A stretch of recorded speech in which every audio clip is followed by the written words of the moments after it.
Hi guys, so what we see here is a symbolic diagram of the flow state represented on two axes. On the vertical side, we have challenge. It means how difficult or demanding the task is. And then on the horizontal side, we have skills, which is how capable or experienced the person is at handling the task. Now, the interaction between these two creates different mental states.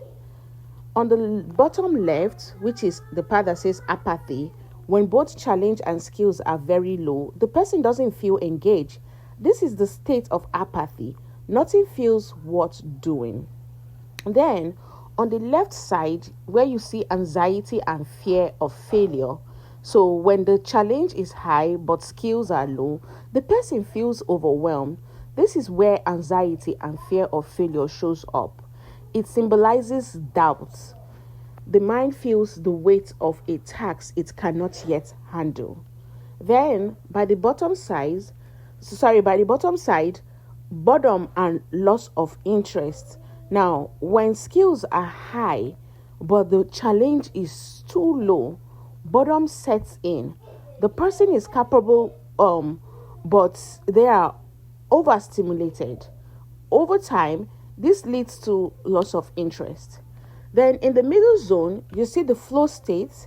Now, here is the sweet spot actually.